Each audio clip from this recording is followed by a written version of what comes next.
जाति जनगणना को लेकर पूरे देश में हंगामा कटा हुआ है।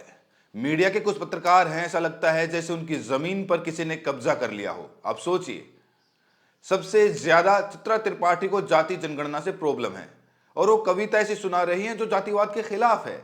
राष्ट्रकवि दिनकर ने जो कविता लिखी है वो जातिवाद के खिलाफ है। वो कह रही है कि जो जाति की बात करता है वो क्रूर और कमजोर है। बिल्कुल ठीक है। कौन जाति के नाम पर हमले करता है, कौन जाति के नाम पर भेदभाव करता है, कौन जाति के नाम पर शोषण करता है? जातिवादी तो वो हुआ। उसके बाद अंजना ओम कश्यप को भी जाति जनगणना से प्रॉब्लम है। वो कहती हैं कि क्या इससे सामाजिक न्याय हो जाएगा? इससे नहीं होगा। मैं इस वीडियो में बताऊंगा क्या बीजेपी बड़ी साजिश रच रही है। नमस्कार, मैं राहुल यादव और आप देख रहे हैं बुद्धा इंस्पायर्ड। क्या जाति जनगणना में सिर्फ ओबीसी की गिनती होगी और कुर्मी, यादव, कुशवाहा के साथ चंद्रवंशी, वो समाज जो जाति जनगणना की लड़ाई लड़ रहा है, उसको बाहर कर दिया जाएगा? और बीजेपी की कोशिश है कि जो घोड़ा चना खाए उसको चना ना दिया जाए और जो चना खाने की तैयारी कर रहा है उसको लड़ा दिया जाए। सोचिए, एससी समाज का रिजर्वेशन बांट दिया गया, एसटी समाज का रिजर्वेशन बांट दिया। क्या बाबा साहब ने एससी, एसटी, ओबीसी, किसान, अल्पसंख्यक बनाकर मजबूती दी थी? उसको तोड़ने की कोशिश है। इस वीडियो में आपको पता चल जाएगा कि क्या बीजेपी जाति जनगणना के नाम पर बड़ी साजिश रच रही है। ये तो आने वाला समय बता देगा। क्या बिहार चुनाव से पहले जाति जनगणना होगी या फिर बिहार चुनाव के बाद? अब कोई डेडलाइन फिक्स नहीं हुई है। तो क्या बिहार चुनाव के डर से बीजेपी जाति जनगणना का ऐलान कर रही है? और क्या बीजेपी इस पर भी झूठ बोल जाएगी? ये सबसे बड़ा सवाल। 1932 के बाद एक बार जाति जनगणना हुआ था, लेकिन उसके आंकड़े जारी नहीं किए गए। मैं इस पर भी बात करूंगा, लेकिन सबसे पहले जाति जनगणना का इतिहास जान लीजिए। कोल्हापुर के साहू जी महाराज ने जाति जनगणना करवाई अपने राज्य में और वहां पर शूद्रों और अछूतों को अधिकार दिया। पहले जाति जनगणना का कंसेप्ट वहीं से आता है। उसके बाद अंग्रेजों ने करवाया। उसके बाद बाबा साहेब ने इसका संवैधानिक प्रावधान किया। एससी एसटी का रिजर्वेशन हो गया, उनकी गणना होने लगी। जो ओबीसी के लोग, ओबीसी को कौन लोग हैं? ओबीसी हैं जो सामाजिक रूप से पिछड़े हैं और जो शैक्षणिक रूप से पिछड़े हैं। गरीब होने की निशानी नहीं है ओबीसी, और ना अमीर है कोई तो वो ओबीसी में नहीं रहेगा, ऐसा भी नहीं है। क्योंकि जनगणना आरक्षण जो है वो गरीबी मूलन प्रोग्राम नहीं है। जाट, पटेल, मराठा, गुजर, कुर्मी, यादव, कुशवाहा, इनके पास जमीन है थोड़ी बहुत, लेकिन ये जज नहीं है, ये कलेक्टर नहीं है, ये एसपी नहीं है, डीएम नहीं है, सिनेमा में नहीं है, बिजनेस में नहीं है, ठेकेदार नहीं है। आप बताइए कितने जाट समाज के लोग हाई कोर्ट के कोर्ट में जज हैं? अगर वो हाई कोर्ट, सुप्रीम कोर्ट में जज होते तो किसान आंदोलन फ्लॉप ना होता। आप बताइए कितने मराठा हैं जो सुप्रीम कोर्ट में जज हैं, जुडिशरी में है, मीडिया में है, क्रिकेट टीम में है, बिजनेस में है, बड़े बड़े ठेकेदार हैं। कितने अंबानी अडानी हैं? कितने पटेल गुजरात के अंबानी अडानी हैं? कितने यादव हैं, कितने कुर्मी हैं, कितने कुशवाहा हैं?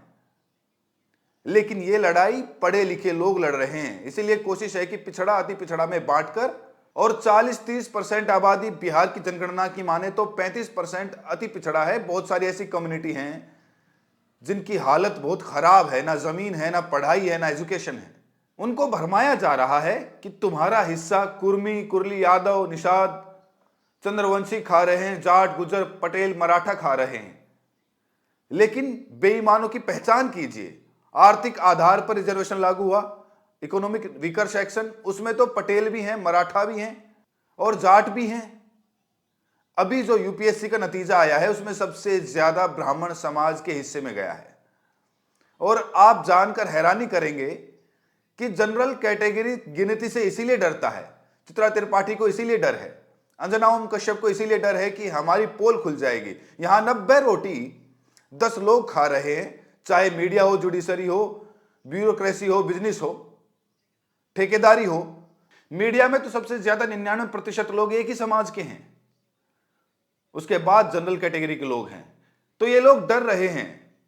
इसीलिए बीजेपी की बड़ी कॉन्स्पिरेसी हो सकती है कि ओबीसी की गिनती करा दी जाए और पिछड़ा अति पिछड़ा में लड़ा दिया जाए और उनकी जो एकजुटता है वो टूट जाए। जबकि जाति जनगणना का मतलब है कि कौन ज्यादा मलाई खाकर बैठा है, ये तो तभी पता चलेगा जब सबकी गिनती होगी। तो जाति जनगणना में सबकी गिनती होनी चाहिए। जनरल कितना है, ब्राह्मण समाज के लोग कितने हैं और कितनी हिस्सेदारी है, ठाकुर कितने हैं, वैश्य कितने हैं, कुर्मी कितने हैं, यादव कितने हैं, कुशवाहा कितने हैं, ये सब की गिनती होनी चाहिए। तब जाति जनगणना होगी। एक बात। दूसरी बात, ओबीसी की सिर्फ गिनती होगी इसका मतलब है कि आपस में लड़ाया जाएगा। जनरल की गिनती होगी मतलब ये संसाधन का वर्गीकरण करेंगे। मैं इसीलिए कह रहा हूं कि जब तक एससी एसटी ओबीसी के लोग जागरूक नहीं होंगे, सजग नहीं होंगे, इस तरह की गड़बड़ियां होती रहेंगी। ये आप गांठ बांध लीजिए। आप लोग सावधान रहिए, सचेत रहिए। बिहार चुनाव के पहले ये शगुफा छोड़ा गया है। जाति जनगणना तभी सफल होगा जब सबकी गिनती होगी, जनरल की भी गिनती हो, SC ST OBC, SC ST की गिनती हो रही है, ओबीसी की गिनती हो, जनरल की गिनती हो, और पता चले कि कौन ठेकेदार है, कौन एसपीडीएम है, कौन जज है। और गिनती के बाद, जाति जनगणना की गिनती के बाद भी इनको लागू करना पड़ेगा। सोचिए, बिहार में जाति जनगणना लागू हुआ, जनरल की गिनती हुई, 60-65% रिजर्वेशन कर दिया गया, हाईकोर्ट में रोक लग गई क्योंकि हाईकोर्ट में जज नहीं है, दलित पिछड़ा, आदिवासी, किसान, सुप्रीम कोर्ट में रुक गया। तो जाति जनगणना तभी सफल होगी जब जनरल की गिनती होगी और तब तुलना होगी कि मलाई असली कौन खा रहा है। अति पिछड़ा समाज यह समझेगा, दलित और आदिवासी, कि सबसे ज्यादा 90 रोटी पर किनका कब्जा है। तो बीजेपी की शातिरपना से सावधान रहिए, आरएसएस की शातिरपना से सावधान रहिए।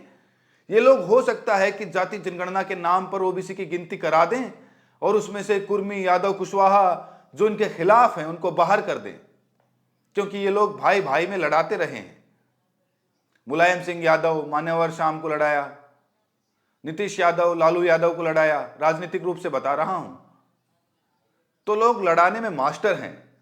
अगर सबकी गिनती हो जाती है तब दूध का दूध और पानी का पानी हो जाएगा।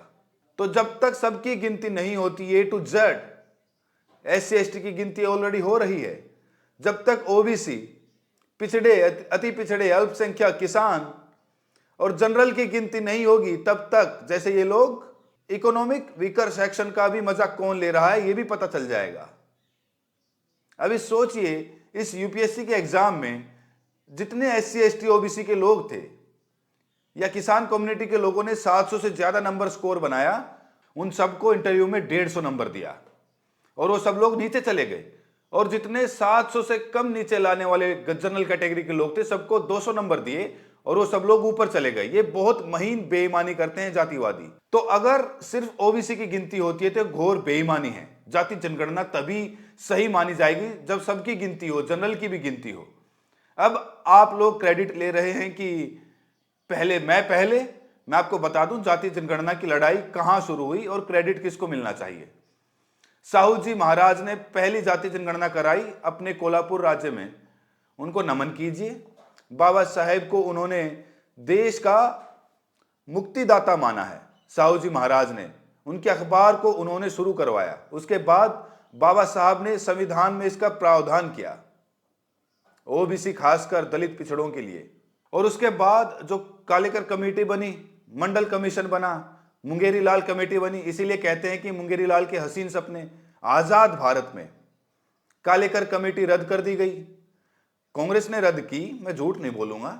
मंडल कमीशन की एक वोट आई, कांग्रेस ने लागू नहीं किया, बीपी सिंह की सरकार बनी। शरद यादव, चौधरी चरण सिंह जैसे लोग, इनका संघर्ष था, इसको लागू कर दिया गया।